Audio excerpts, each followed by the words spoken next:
जब खेतों की पुकार सियासत तक ना पहुंचे तो समझो तख्तों ने जमीर से रिश्ता तोड़ दिया। हल की लकीरों में लिखा है अन्नदाता का सब्र, पर कब तक वो चुप रहे ये सवाल मिट्टी ने छोड़ दिया। ये सवाल मिट्टी ने छोड़ दिया। जी हां, आप देखना शुरू कर चुके हैं रिपोर्ट एक्सक्लूसिव न्यूज और मैं हूं आपके साथ आपका अपना कुलदीप शर्मा। आज फिर बात उन्हीं किसानों की जो 40 से ज्यादा सालों से सेम पीड़ित है। और सरकारें आई और चली गई, लेकिन उनके लिए जो प्रभावी कदम उठाए जाने चाहिए थे वो कदम उठाए नहीं गए। अगर उठाए भी गए तो अधिकारियों ने उन कदमों को इस तरीके से धीरे कर दिया कि वो किसानों तक लाभ पहुंचने की बजाय किसानों के लिए वो मुश्किलें पैदा कर गई।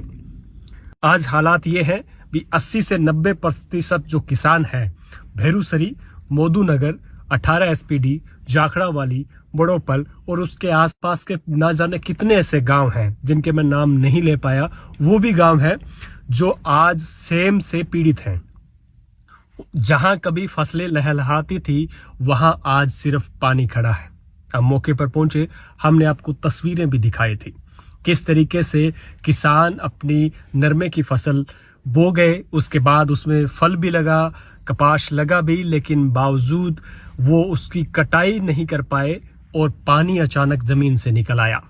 और ऐसा ही बाजरे की और बाजरी की खेती में हमने आपको वो तस्वीरें दिखाई थी।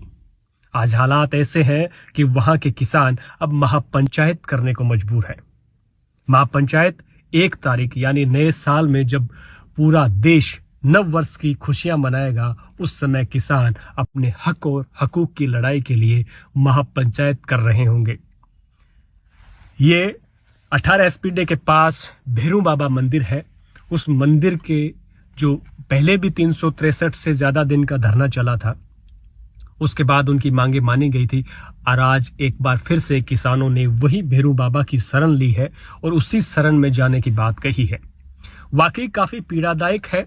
जब हमने खबरों को देखा और लोगों के घरों तक पहुंचे तो हम वहां किसानों से मिल रहे थे और कई किसान परिवार ऐसे थे जो वहां पर अपनी सैकड़ों बीघा जमीन छोड़कर पलायन करने को मजबूर हो गए।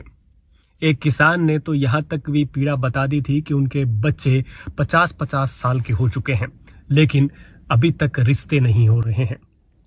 कहीं ना कहीं सरकारें हर बार ऐसे किसानों की अनदेखी करती है जिन किसानों को अन्नदाता कहा जाता है, जो देश के लिए अन्न बोते हैं। उन किसानों की जिस प्रकार से पीड़ा को अगर देखें तो वो पीड़ा वाकई अपने आप में बहुत बड़ी है, लेकिन सरकारें आती हैं चली जाती हैं।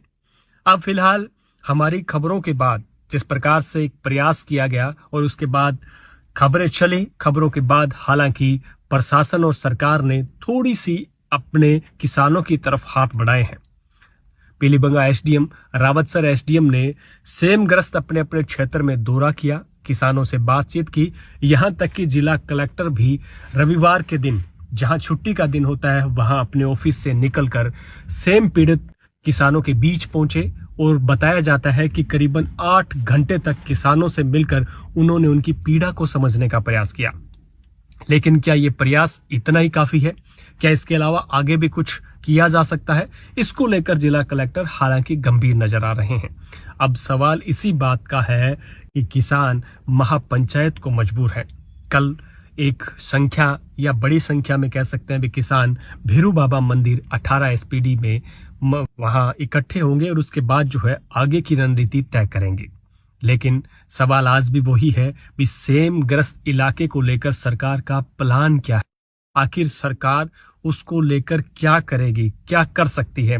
बताया जाता है कि वहां के किसानों ने बताया कि हजारों करोड़ों रुपए हर बार उठते हैं सेम नाला की सफाई के लिए, उसके बजट के लिए, या फिर कई ऐसे काम जो सेम ग्रस्त इलाकों में किए जा सकते हैं, लेकिन धरातल पर काम नहीं होते।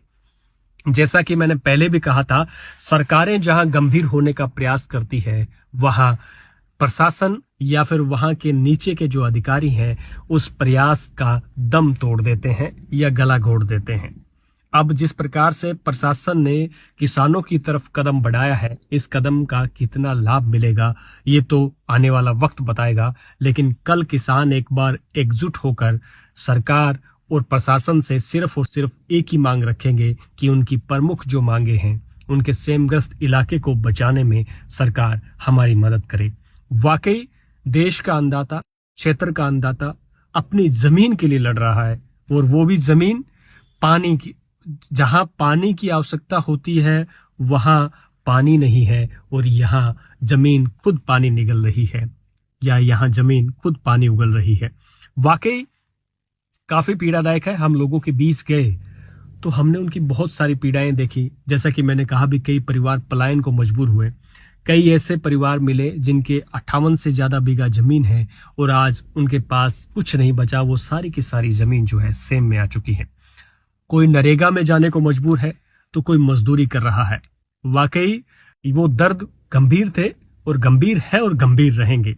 सरकार और प्रशासन हल्की सी गंभीर हुई है, लेकिन उस गंभीरता की और गंभीरता को हम तभी समझेंगे जब किसानों की समस्याओं के निराकरण के लिए वो धरातल पर उतरेंगे और जो वादा कर कर आए हैं वो वादा पूरा करेंगे।